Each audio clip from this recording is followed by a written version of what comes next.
Eu venho falar de um tema que, no meu entendimento, hoje mexe com a alma, com o coração, com o sentimento e com a vida de todos os brasileiros.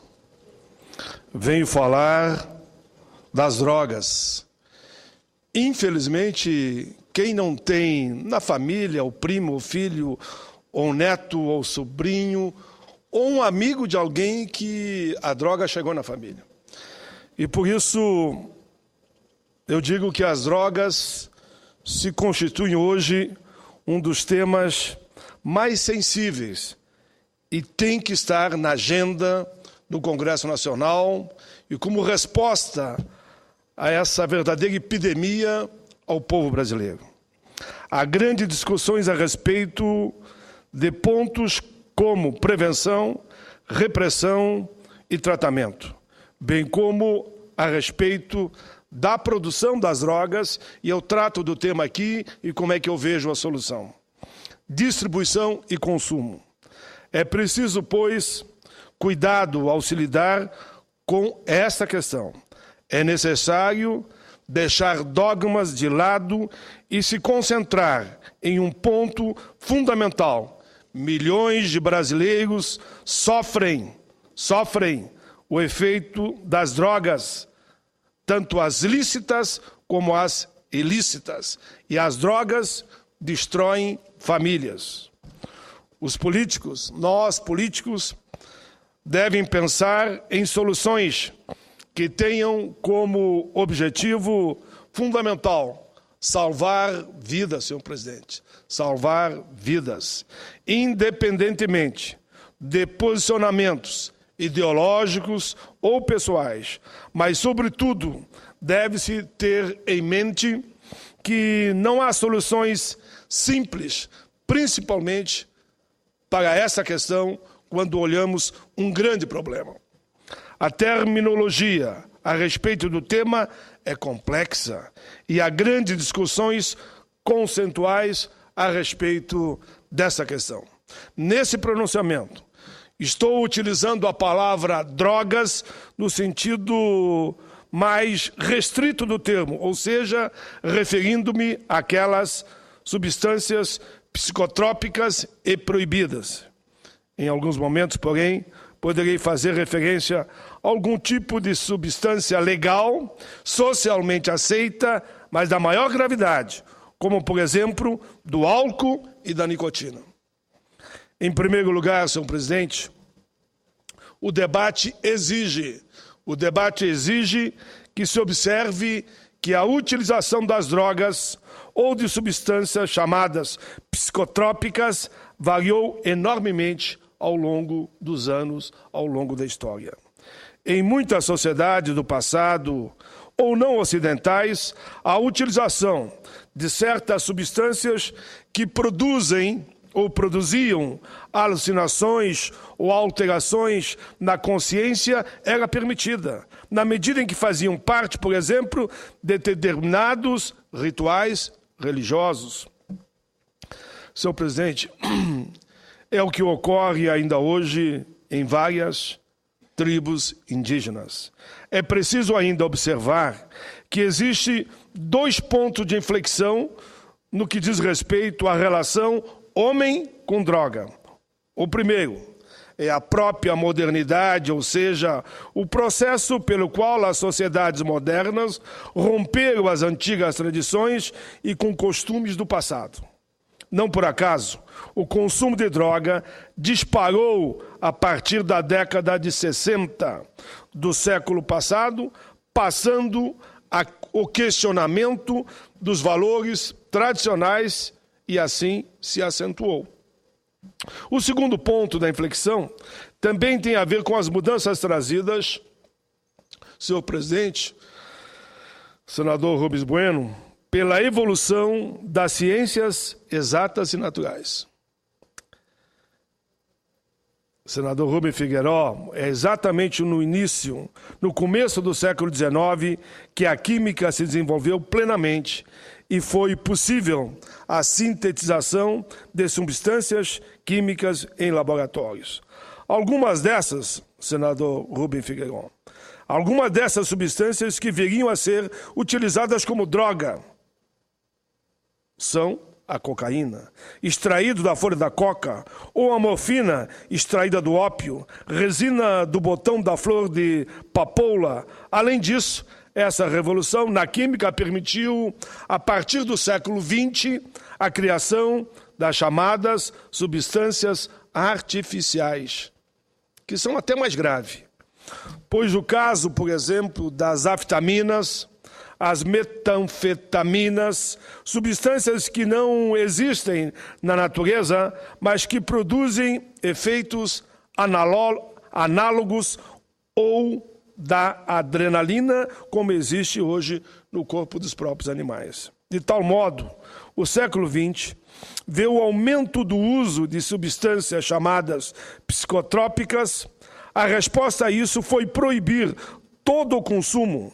Esse modelo proibicionista tem dois marcos fundamentais. O primeiro é a Convenção Única sobre Drogas Narcóticas, aprovada sob os votos da ONU, Organização das Nações Unidas, em 1961. Ainda hoje, é o principal tratado a respeito do tema.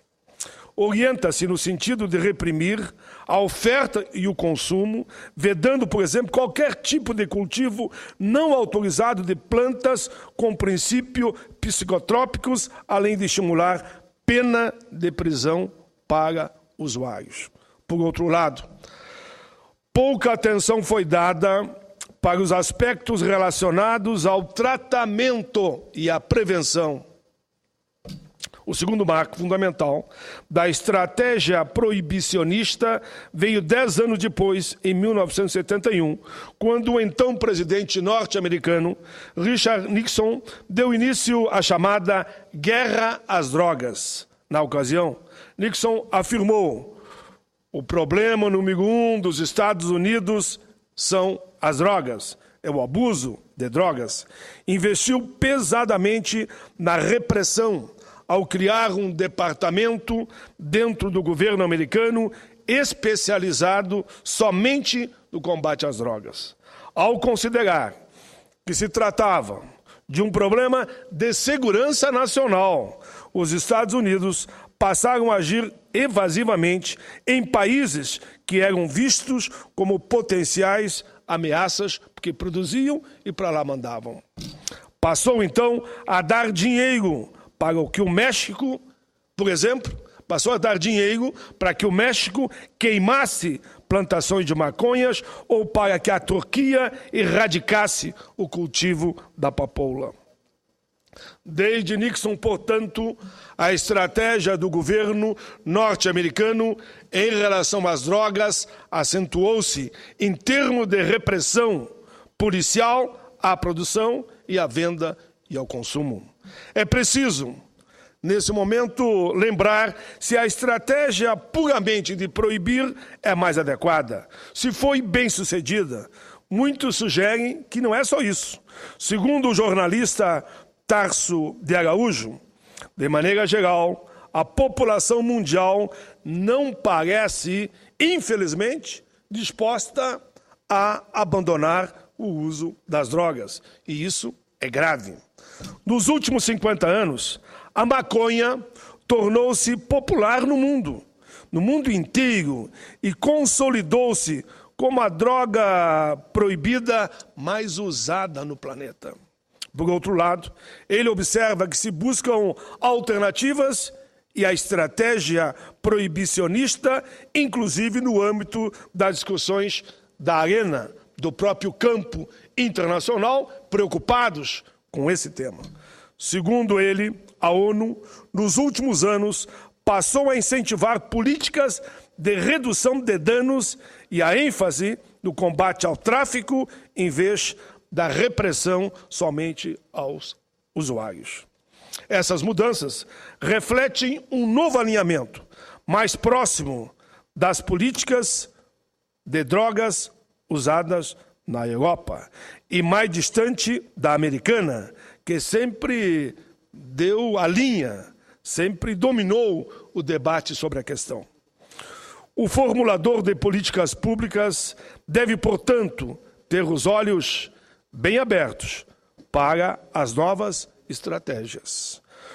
Ao pensarmos em uma política em relação às drogas, devemos pensar no que exatamente pretendemos. O que nós queremos?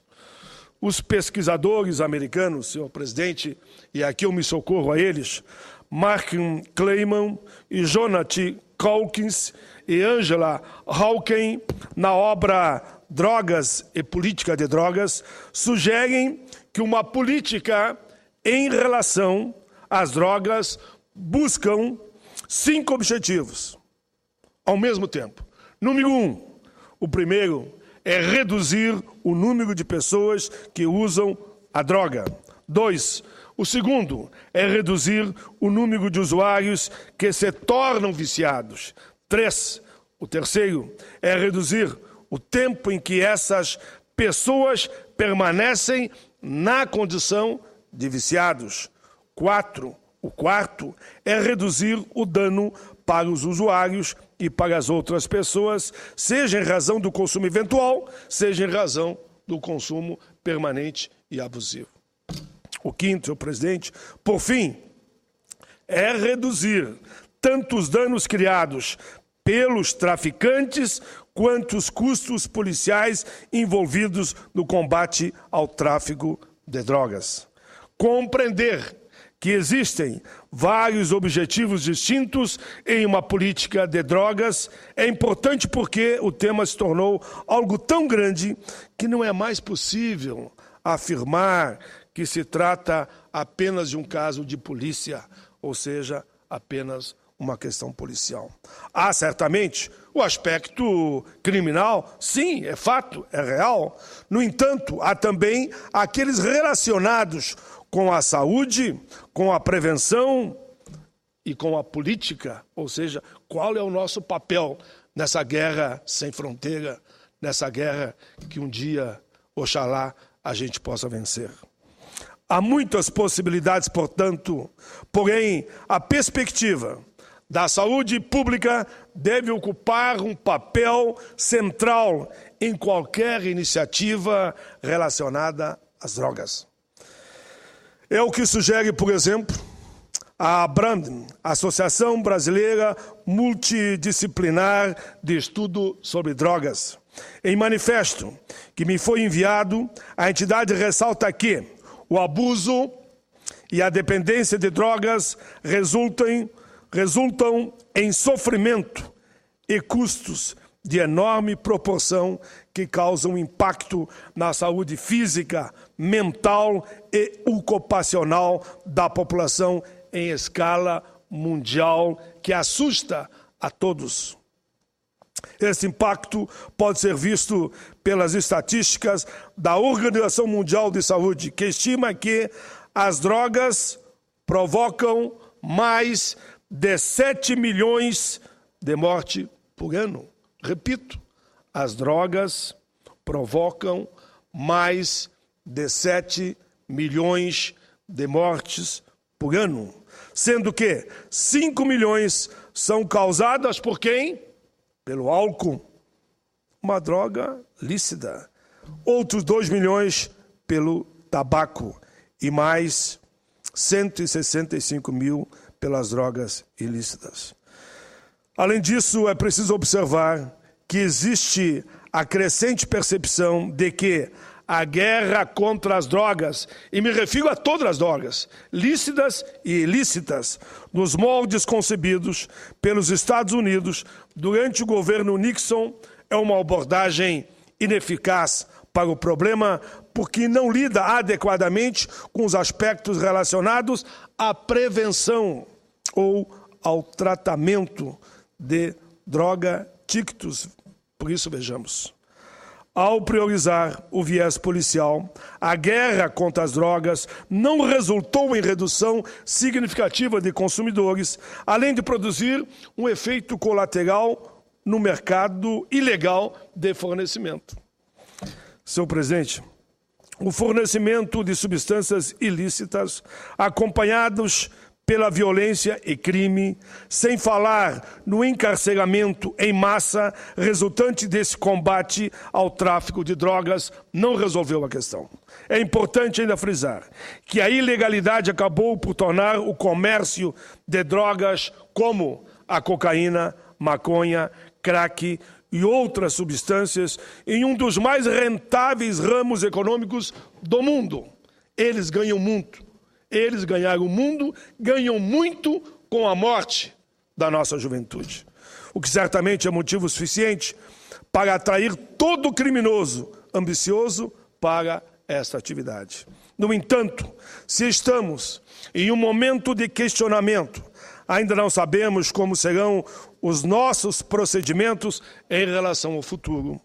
Se há ceticismo crescente em relação à eficácia da estratégia proibicionista, permanece polêmico um tratamento que envolva, por exemplo, a possibilidade da internação compulsória de viciados em drogas. E por que é polêmico? Uns são a favor da internação compulsória, outros não. Mas eu vindo para cá, senhor presidente, me permita, eu li um artigo de, se eu não me engano, do estudioso da matéria, e ele dizia o seguinte: se você vê o seu filho maltrapilho pela rua, fumando crack, deformado, praticamente rastejando, o que você tem que fazer? Tem que dizer, não pode internar porque é a liberdade. Liberdade, coisa nenhuma. Eu faço como ele fez. Se eu ver o meu filho numa situação como essa, eu pego ele e vou internar, sim, para recuperar, porque está em jogo a vida. Então, aqueles que dizem que são radicalmente contra todo tipo de internação compulsória, tem que olhar esse lado. Eu sempre digo, na minha análise da minha caminhada política, que o ideal é sempre você se colocar no lugar do outro. Se põe no lugar daquele pai que vê o filho, a filha, como eu dizia, andando, perdido, solitário, contra o vento, sem documento, sendo espancado, violentado, e que a morte é certa ali na esquina, e você não faz nada. Isso é covardia de não assumir a responsabilidade de pegar o filho e dizer, sim, eu vou te internar porque eu quero te salvar. Senhor presidente, há dois motivos para tanto. O primeiro é que o índice da recaída é maior em casos em que o próprio viciado busca ajuda. Em segundo lugar, porque pode indicar um viés não ainda bem aceito pela sociedade. Mas independente de um ou dois motivos, como eu digo aqui, é preciso coragem para tomar a posição que aqui eu destaquei. Ainda um estudioso da matéria, chamado Abrandon, diz que a entidade teme alguns rumos que têm sido tomados na política do país em relação ao tratamento, e aqui ele fala em um aspecto particular. Segundo a entidade, o financiamento público das instituições privadas para o tratamento de dependentes pode nos submeter a visões corporativistas, maquiadas por discursos convincentes, porém inviáveis para a realidade brasileira. Diz mais, preocupa-nos que a transferência de ações de assistência para outros setores, sem o adequado acompanhamento e avaliação, enfraqueça as ações públicas, universais e gratuitas pelas quais tanto batalhamos nos últimos anos e defendidas pelo governo Lula e Dilma Rousseff. Esses problemas apontados estão entre as principais preocupações para aqueles que lidam com o tema das drogas. Mas antes de chegar a uma possível proposta, é preciso verificar que é, por assim dizer, ponto pacífico em termos de discussão a respeito do tema e que podem ser o início de uma discussão racional. Segundo o jornalista Tarso Araújo, é possível concordar, e aí há uma unanimidade nacional a respeito dos seguintes aspectos. Número 1, o uso de drogas é um risco em potencial à vida. O problema de drogas é principalmente uma questão de saúde pública e não somente de polícia. 3. Políticas de drogas precisam ser orientadas por resultados. 4. Políticas de drogas devem buscar a melhor relação custo-benefício para o poder público, em primeiro lugar, a saúde, a vida. 5. Política de drogas não deve ser entraves para a estabilidade econômica ou para o desenvolvimento, como alguns pensam. Não. 6. Política de drogas devem ser compatíveis com as políticas internacionais de direitos humanos. Por isso falamos de vidas. 7. Minimizar o uso problemático de drogas e os danos que ela causa. 8. Minimizar a criminalidade associada ao tráfico e ao uso de drogas. Outro problema, minimizar os danos relacionados ao uso de droga em crianças e famílias. 10º, aí sim, garantir tratamento para todos. Pois bem, levando em conta esse objetivo, é possível afirmar que o Brasil avançou alguns passos a partir da Lei 11.343 de 2006, que reconheceu a distinção entre usuário e traficante. Sabermos medir. Usuário é uma coisa, traficante é outra. De modo que o primeiro não seja punido, o usuário é que vai para a cadeia e o traficante não. Quem tem que ir para a cadeia mesmo é o traficante. E nós temos que lutar para recuperar o usuário. As penas que para o uso são a advertência verbal, a prestação de serviços comunitários, a obrigação de frequentar curso de educação sobre drogas, multa, caso não cumpram alguma das penas acima. Nós temos que sermos cada vez mais duros nesse sentido. Além disso, é importante ressaltar que o governo brasileiro tem se mostrado preocupado com o tema. Lembro aqui de um vereador paulista, senhor presidente, mas que foi deputado federal, médico, e qual eu tenho muito respeito, Jamil Murad, do PCdoB. Em artigo da revista Princípios, reconhece que, no âmbito federal, a busca por saídas levou à elaboração de um plano integrado de enfrentamento ao crack e a outras drogas, lançado em maio de 2010 pelo então presidente Lula. Com um orçamento inicial da ordem de 410 milhões para aquele ano, a serem utilizado em ações de prevenção, atenção, reinserção social de usuários e dependentes, enfim, na repressão ao tráfico. A presidenta Dilma reafirmou seu compromisso com o projeto do governo Lula quando do lançamento de 49 centros de referência em crack e de outras drogas, onde afirmou: temos um quadro extremamente preocupante no que se refere às drogas e à criminalidade. Tenho o compromisso de levar uma luta sem quartel ao crack. Permite, senador. Vou passar a Vossa Excelência a partir dessa folha, senhor presidente. Dentro dessa política, temos que olhar, senador Simão, dentro dessa política, temos que olhar com muito respeito e atenção para o PL 7663 de 2010, que trata da internação compulsória em trâmite na Câmara Federal. Senhor Simão, esse projeto é do nosso colega gaúcho, o deputado Osmar Terra, foi relatado pelo deputado Givaldo Guimarães. Eu diria que esse projeto, senador Simão, e eu passei o dia lendo ele, é um estatuto contra as drogas.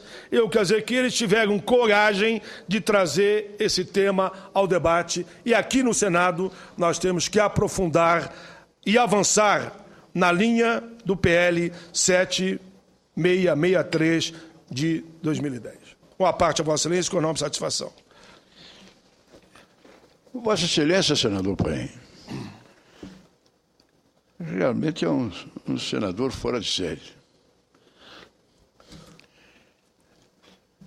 Vossa Excelência entra num assunto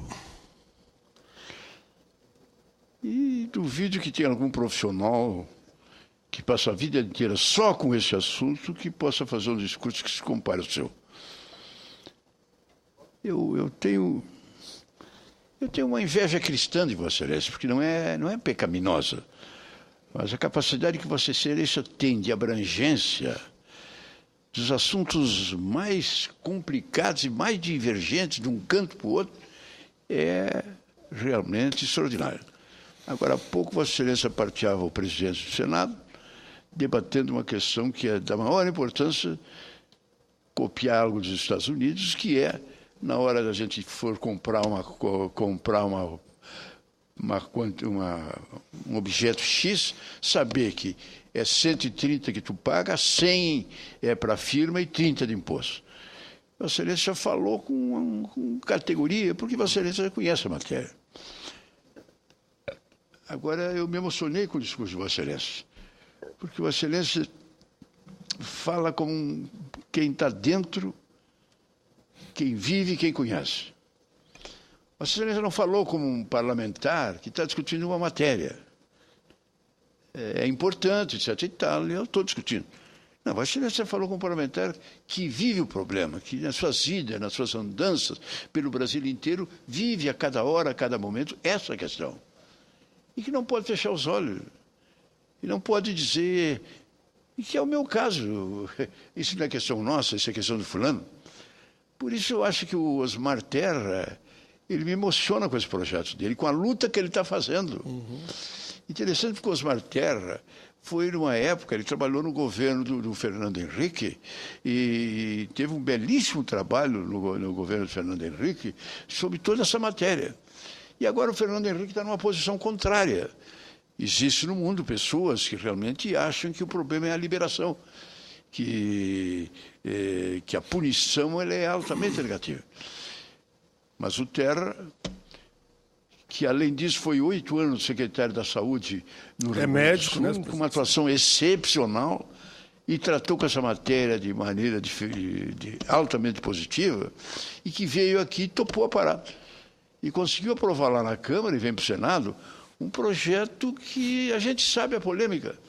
E a polêmica em torno desse projeto, ela é pura, ela é sincera, não é eleitoreira, não é... É todo mundo, como pai, como tio, como político, cada um de nós olha para o lado e vê isto. Então, esse assunto não dá para dizer que o debate em torno dele é interesseiro, é isso, é aquilo, é política, é tirar vantagem, não tirar vantagem. Ninguém ganha defendendo a prisão e ninguém perde sendo contra. O que interessa é saber o que é o melhor. E essa decisão da Câmara foi muito importante. Eu não vou te negar, eu vivo esse drama. Todos nós vivemos de uma forma ou de outra. Eu também conheço esse problema, sei do sofrimento, a dor.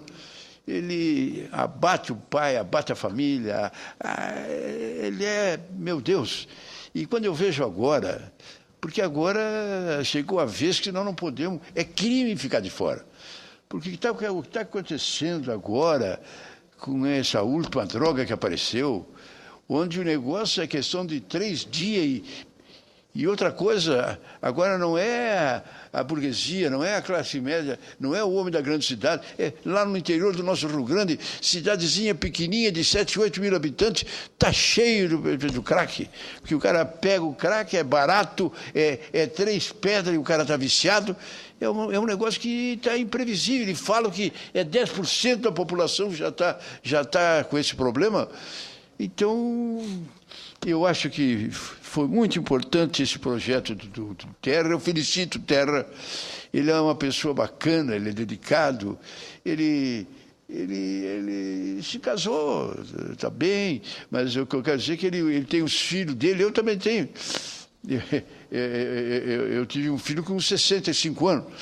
E ele tem mais ou menos assim, mas ele tem 2 gurizinhos. Então ele é apaixonado por aquele filho dele. Ele é emocionado com aquele filho dele. Então o menor, ele joga xadrez, o guri, inclusive no computador, e o gurizinho é campeão brasileiro de uma classe não sei do quê. Então ele é apaixonado pela situação e vive esse problema como um médico que realmente se dedicou dentro da medicina às causas da justiça social. Então eu acho que esse pronunciamento de Vossa Excelência, na véspera da chegada do projeto aqui, antecipa a sua posição e, através da parte que Vossa Excelência tem a gentileza de me conceder, eu antecipo a minha também, de ser inteiramente favorável.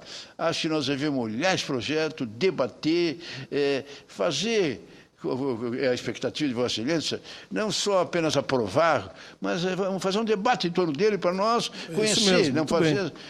não, é bom, tá, aprova aqui, vem, no outro dia vai embora. Isso é correto, eu acho que ele vai ser aprovado e pode ser feito assim. Mas também pode ser feito uma discussão, um debate, um convite ao deputado Terra para vir discutir conosco, o convite de outras pessoas, como o Fernando Henrique, para vir debater a posição contrária, para a gente votar e ver como merece. Mas dou a parte, Vossa Excelência não precisava de uma parte não soma nada, mas a minha parte eu dou para externar a admiração, o carinho que eu tenho pela emoção do seu pronunciamento. A felicidade, parece que Vossa Excelência vive só esse assunto. Vossa Excelência tem 1000 assuntos que discute. Mas se alguém entrar aqui e olhar, bom, esse homem deve passar 24 horas estudando esse assunto. Vossa Excelência tem uma genialidade de cérebro que eu admiro muito. Meus cumprimentos. Senador Simão, por isso que eu digo que Vossa Excelência, não por ter elogiado a mim, mas pela forma como entrou no tema. Vossa Excelência é o ícone nessa casa. Vossa Excelência é um senador que aqui não tem situação nem oposição que não o respeite, independente de senhor votar com as suas convicções.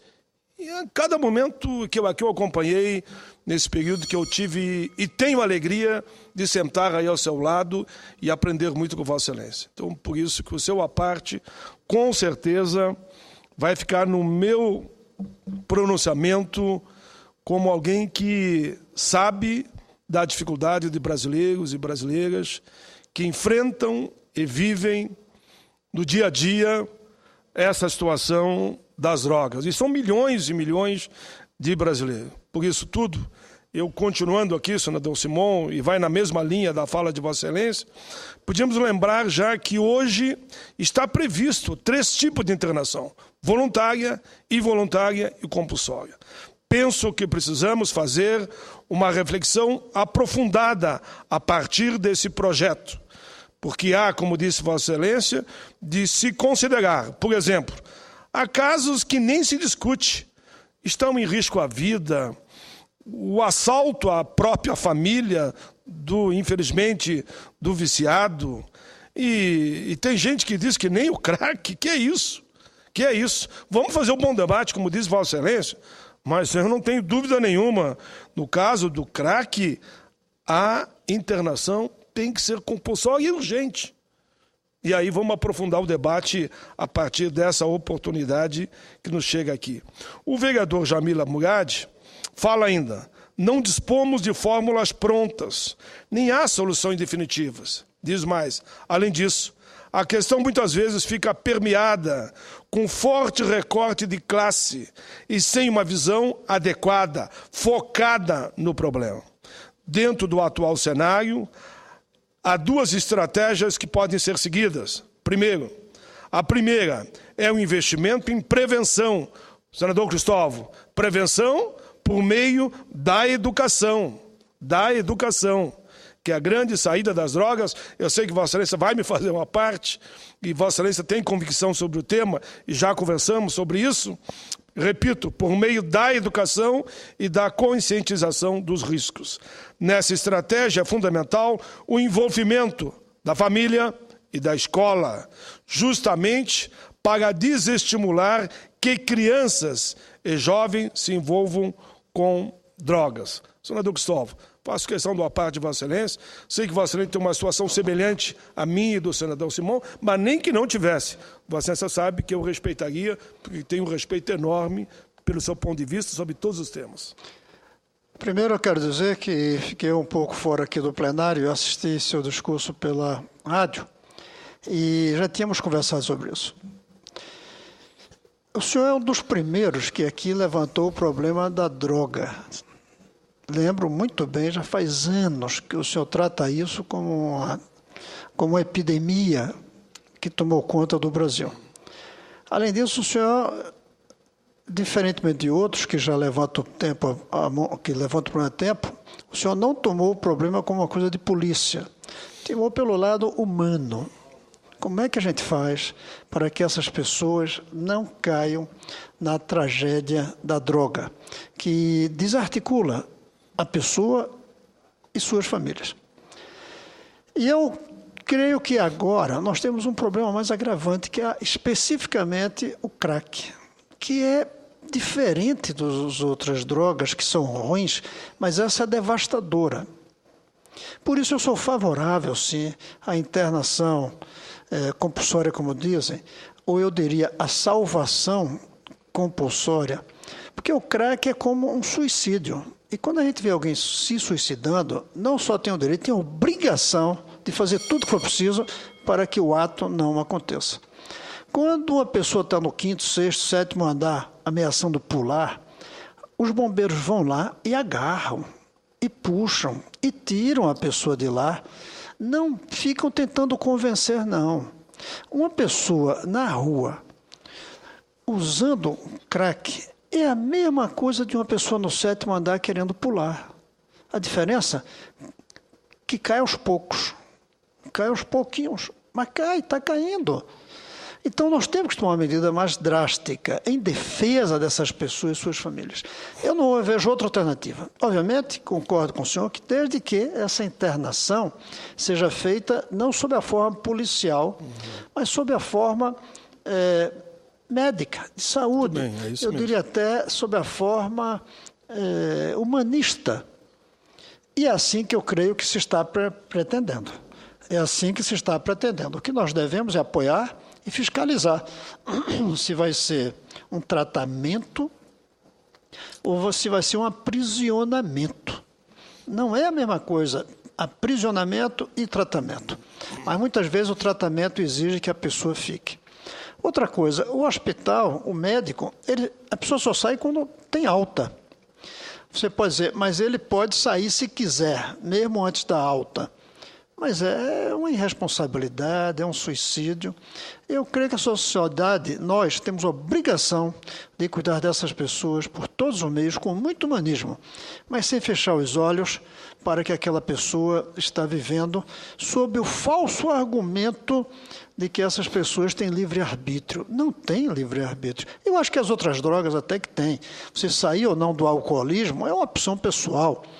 E outras drogas também, mas do crack não é uma opção pessoal. Desaparece a opção pessoal depois que a pessoa começa a fazer isso. E, finalmente, que nunca teria dúvida que o senhor ia dizer que o caminho mesmo é a educação.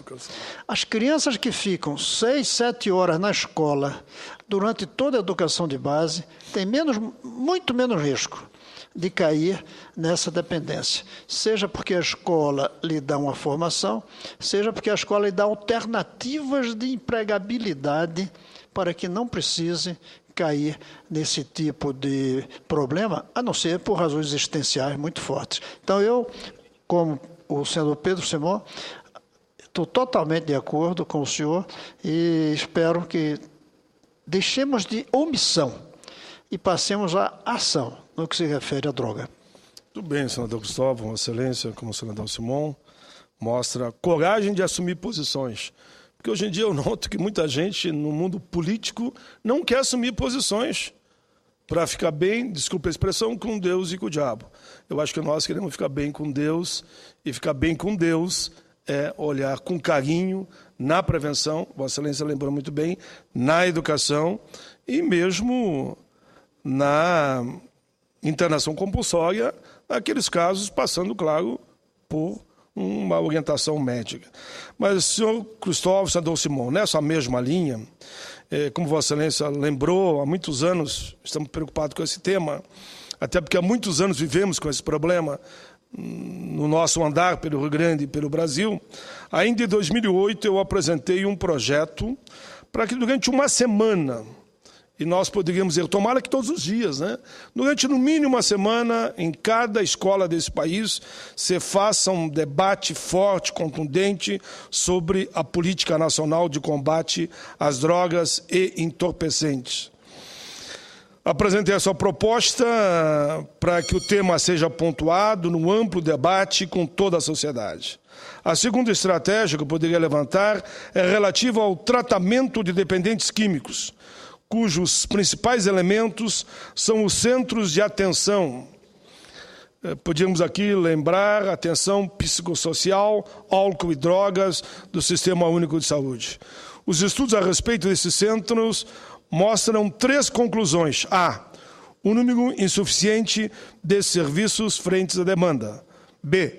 A existência de dificuldades operacionais, em especial no que tange a pessoal e a integração na rede de serviço. C.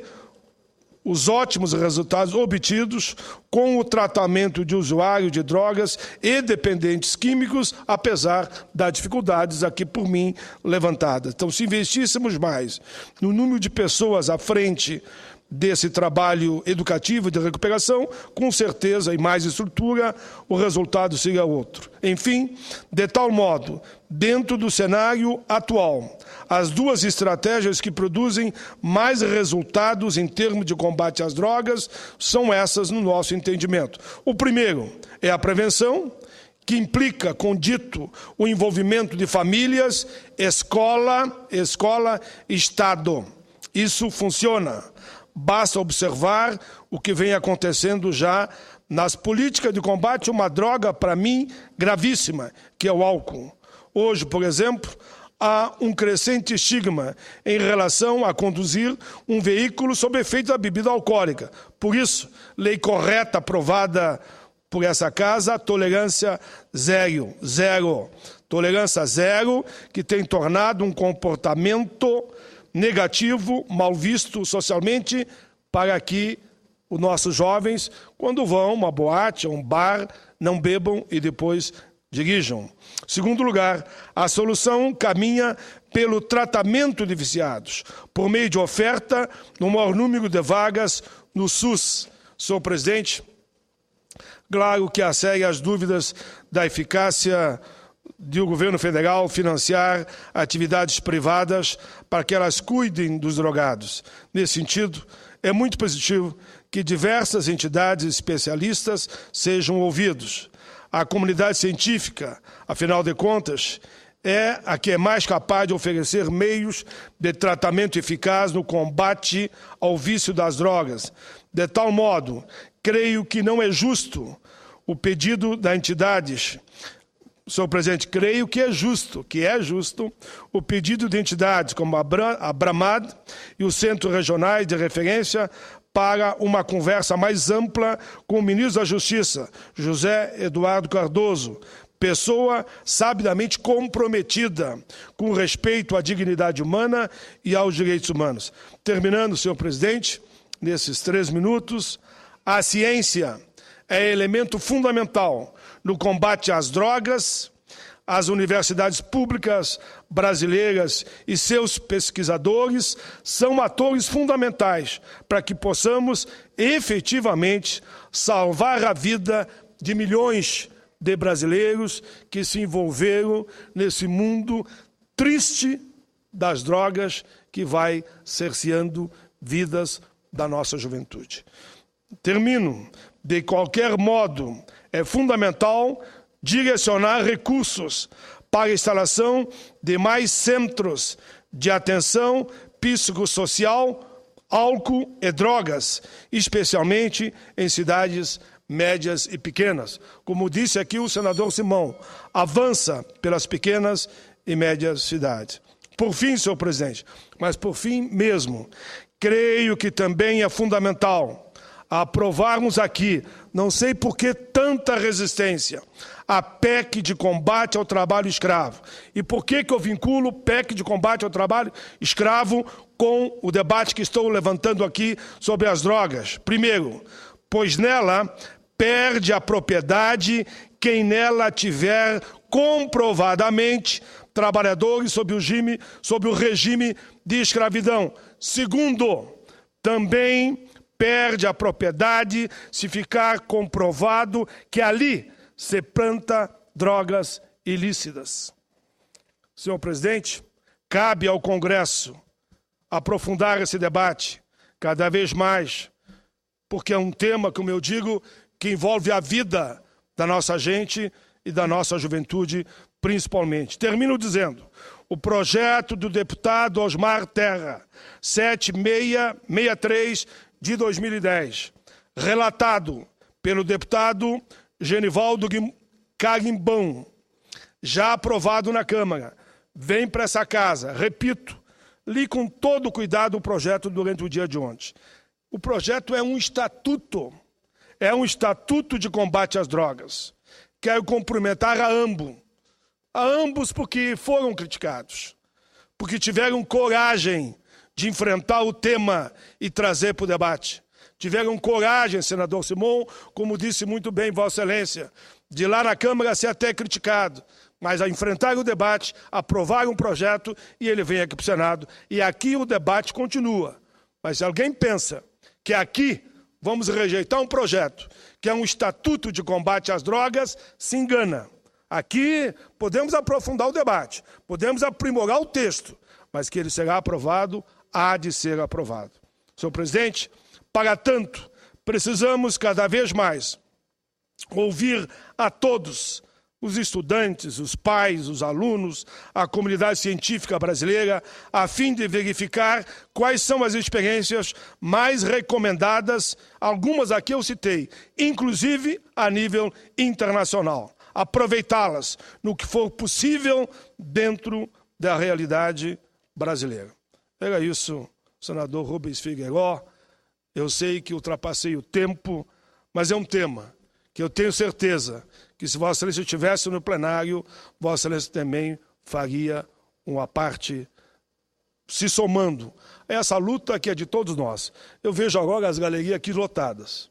São homens e mulheres, eu diria, ampla maioria, adultos e alguns jovens.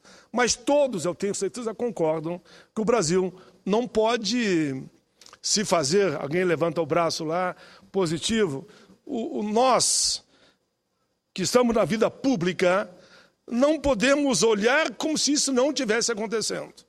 Repito, é uma epidemia. E está chegando a todos os lares. Disse no início e assim eu termino. Se não chegou nos lares dessa ou daquela família, com certeza essa família sabe de um colega, de um amigo, onde lá chegou. E quem sabe que lá chegou, sabe como é doído, como dói. Você que lembra da alegria do filho quando nasceu. E depois, como a mãe me disse, como vai teu filho? E ela me disse, pai, eu perdi meu filho. Lutei a vida toda, sofri muito e perdi ele para as drogas. Ele morreu já faz um ano. Muito obrigado, senhor presidente. Encerro meu pronunciamento.